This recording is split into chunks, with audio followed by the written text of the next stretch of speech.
tape. When Kaylee's remains were discovered in December 2018, a wooded swamp, just 15 houses from the Anthony home, her tiny skeleton was inside a trash bag, along with her favorite Winnie the Pooh blanket and a laundry bag from the Anthony home. The skull was what stunned investigators most.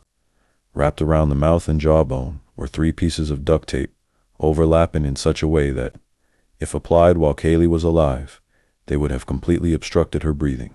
The brand of tape was later found on a gas can stored in George Anthony's shed. The prosecution: this wasn't an accident.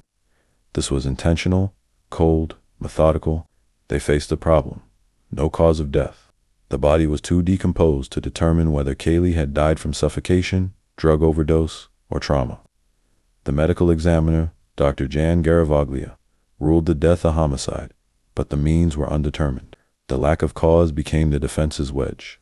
"You're asking for the death penalty," Baez told the court, "and you can't even tell us how she died." Still, the prosecution believed they had enough. And not just in the science. They had Casey's behavior. After Kaylee vanished on June 16, 2008, Casey didn't act like a distraught mother. She went clubbing. She got a tattoo reading Bella Vita, beautiful life in Italian. She stayed with her boyfriend, Tony Lazzaro, nearly every night, claiming Kaylee was with the nanny. She shopped, smiled in pictures, and even uploaded party photos to her MySpace page. Tony later testified that Casey never mentioned Kaylee being missing. Not once. Worse still, on July 2nd, Casey went out to a bar where she entered a hot body contest, dancing provocatively while friends cheered her on. Video of that night surfaced later, shown side by side with news reports of her missing daughter. When questioned by police, Casey insisted she was doing her best to find Kaylee herself. She claimed she was investigating Zenaida, checking hotels, staying ahead of the police. It was a bizarre inversion of the truth San Juan detectives found maddening. Each lie was layered with just enough plausibility to buy her time. But time was running out. Casey's Google searches became another pillar in the state's theory of premeditation.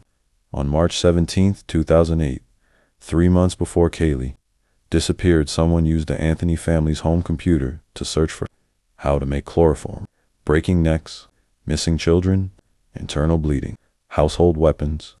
The search was conducted during hours Casey was known to be home alone. Chloroform was particularly striking, a chemical compound once used as an anesthetic.